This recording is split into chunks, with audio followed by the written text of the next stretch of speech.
Pusat Penelitian dan Pengabdian kepada Masyarakat atau P3M Politeknik Negeri Bali melaksanakan sosialisasi kegiatan penelitian pengabdian dan publikasi ilmiah 2017 yang dilaksanakan di Gedung Widyaguna dan diikuti 117 dosen Politeknik Negeri Bali dari 6 jurusan. Direktur Politeknik Negeri Bali Insinyur Made Mudino mengatakan sejalan dengan kebijakan Kemenristek-Dikti bahwa untuk menjadi perguruan tinggi yang unggul memiliki daya saing tinggi harus mempunyai produk-produk ilmiah yang harus dihasilkan dalam jumlah yang memadai dan terpublikasi baik dalam skala nasional maupun internasional dan terakreditasi. Target yang diberi oleh pemerintah harus disikapi Politeknik Negeri Bali dengan meningkatkan kinerja dalam bentuk kegiatan penelitian dan pengabdian. Bukti nyata yang dilakukan adalah melipat gandakan anggaran untuk mencapai jumlah judul penelitian, publikasi, termasuk juga kegiatan seminar internasional agar nantinya mampu bersaing seperti halnya perguruan tinggi besar. Bisa dibandingkanlah dengan perguruan tinggi lain, berapa dapat di tahun ini. Jadi ya, Politeknik Negeri Bali bisa mendapatkan 49 judul penelitian dan 8 pengabdian itu dari dana Dikti. Terus juga kita tambahkan dana dari PNBP Politeknik, sehingga harapan kita tahun ini ada 130 judul penelitian yang akan dikerjakan di Politeknik, sehingga dengan demikian diperkirakan atau dihitung semua dosen akan meneliti di Politeknik. Ya.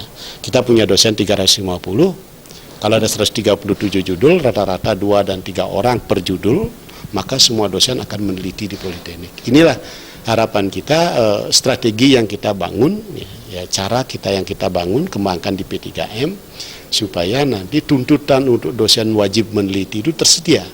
Tersedia media, tersedia pendanaan, lembaga menyediakan pendanaannya. Nah, sekarang kembali ke SDM-nya saja gitu. Made Mudina menambahkan, semangat untuk melakukan penelitian sangat luar biasa dari dosen PNB bila dibandingkan tahun sebelumnya.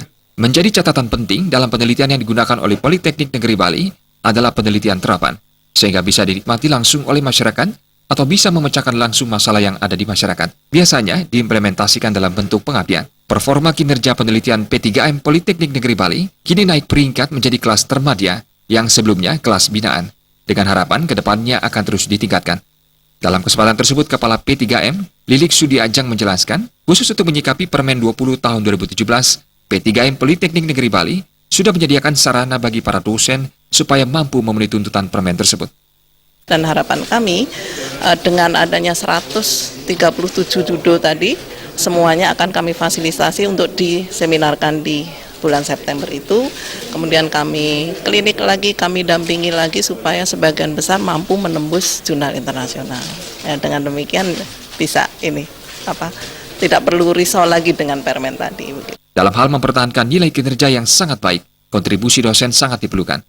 Pada sosialisasi ini diagendakan berbagai jenis kegiatan bagi para dosen, yaitu adanya pelatihan penulisan proposal penelitian dalam rangka meningkatkan kualitas penelitian, serta pelatihan penulisan manuskrip untuk jurnal internasional dalam rangka mendorong semua karya tulis memenuhi standar publikasi internasional. Alit Setiawan, Bali TV.